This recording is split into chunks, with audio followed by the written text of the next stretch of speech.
Hey everyone, welcome back to my channel.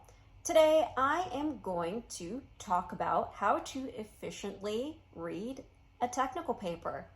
You might be asking these questions whenever you watch my YouTube videos, such as, Yogashri, how do you find the time to read all these technical papers? Or, Yogashri, how do you find the time to even make a bunch of podcasts? Today I'm going to answer that question for you in describing my steps in reading a technical paper. Before we get to the content, please be sure to like this video, subscribe so you can get more content in oil and gas and professional development topics, and please be sure to comment on the video below so I can incorporate your feedback into future videos. Please be sure to hit that notification bell when you do subscribe because I upload every Friday and every Sunday. Every Friday is a professional development topic, and every Sunday is a technical review. Well, let's get with the content. Similarly to do not judge a book by its cover, don't judge a paper by its abstract. The first step I do whenever I read a technical paper is read the conclusions. A disclaimer that I want to make is that I know not everyone has free access to technical papers, and I'm not going to be the one providing a bunch of technical papers to you all. I will provide citations in order for you to access technical papers, but it will be completely up to you on how you access those technical papers, whether if you pay for them or whether if you have free access to them through your company, through your organization, your school, you name it. Now back to what I was mentioning. Make sure you judge a technical paper by its conclusions. The reason why I do this is when I read the conclusions, I end up getting some insights that entice my curiosity. That prompts me to want to read the rest of the paper. By reading the conclusions, you're pretty much reading the spoiler alerts of the technical paper before you read the methodology and the details, the derivations that the paper provides.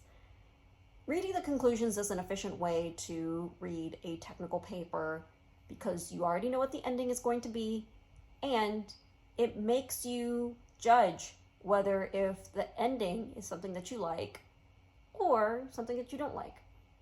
The next section of a technical paper I read is the abstract.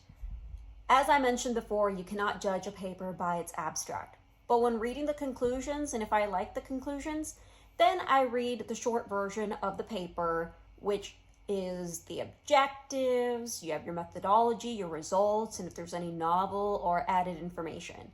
I pretty much gave you the breakdown of what most conferences require when it comes to writing an abstract. When reading the abstract, you get the short form of the paper, you may or may not get the spoiler alert, but you get the gist of what the paper is about, and then I start making my way into the paper. The next step is completely up to you.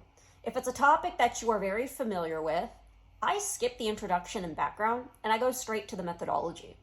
When I go to the methodology of the paper, I start looking at the steps, whether if I agree with them or not, and then I start digging into the details on whether if the technical paper gives me any additional insights on whether if I need to change my workflows or change my perspective in a particular topic. The methodology gives a great framework on what exactly are the authors doing in order to solve a problem, answer a question, you name it. However, if it's a topic that I don't know much about, then I would go and read the introduction, the background, and yes, I will go and read through the derivations before I get to the methodology. This is a logical step in terms of reading a technical paper. Again, there are shortcuts in reading a technical paper before getting into the details, and now I'm talking about humoring those details. The last part of the paper I read are the results and discussions. Again, it's another logical step. But after reading the methodology, of course, you read the results of the paper, whether if you like them or not. And it's easy to read the results of the paper because you already read the conclusions. When reading the results of the paper, you understand what questions were answered, what questions have yet to be answered, and you can learn about the limitations of the paper or future work that's needed to be done in the discussion section. I'm giving you guys a glimpse of how a technical paper is structured if you're not very familiar with technical papers or if you don't read them too often. The other thing I want to add is that if a paper has an appendix, you may want to reference that appendix whenever the paper does reference it. Very common sense.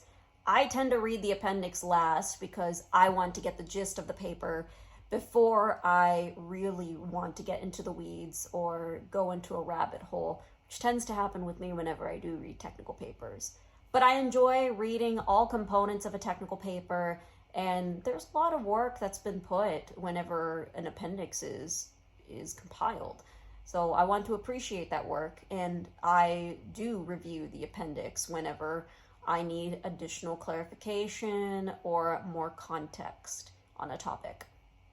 And that's a wrap, everyone. It's a short and sweet presentation that I wanted to talk about in how I effectively read technical papers. It doesn't take me too long to read a technical paper. I am very systematic whenever I read technical papers in that I read the ending, then I read the abstract, then I read the methodology and the results and discussion. And I understand that you end up reading the entire technical paper, but you have a decision tree whenever you're reading this technical paper, because if you don't like the conclusions, then you don't need to read the entirety of that technical paper. And if you don't like any component, that doesn't necessarily mean that you have to read the entire paper. I'm not trying to dismiss work that a bunch of authors have put together in compiling a technical paper.